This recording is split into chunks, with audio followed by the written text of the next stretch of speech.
Городское общество инвалидов выступило с инициативой провести фестиваль спорта среди людей с ограниченными возможностями здоровья и посвятили его героической победе советских солдат над фашизмом. Эту идею с удовольствием поддержали и общество слабовидящих и глухих. Наши спортсмены, инвалиды и колясочки, и по общим заболеваниям очень активны. И они каждый год принимают участие не только в наших городских мероприятиях, но и зональных и республиканских.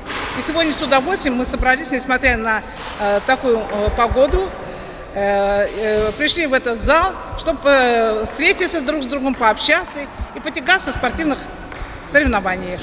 На соревнования заявилось 4 команды. Побороться участникам пришлось в таких видах, как дартс, настольный теннис, жим штанги лежа и броски мяча в кольцо. Подобные мероприятия для людей с ограниченными возможностями здоровья проводятся регулярно, а потому и готовятся, и участвуют они в них с удовольствием.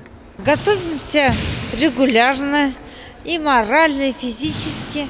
С удовольствием приходим на такие соревнования. Мне кажется, это очень важно, особенно для таких людей, как мы. Я пришла сюда для того, чтобы, как-то разнообразить, чтобы не сидеть в 4 стенах дома у себя, просто пообщаться и потренироваться, показать свои, на что я способна.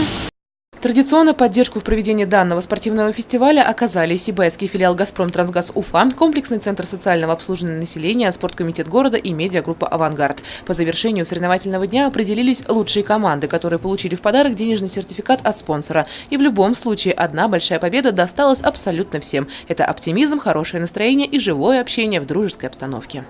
Елена Афанасьева, Дамир Хайбуллин, Гульгина Раскильдина, телекомпания СТВ.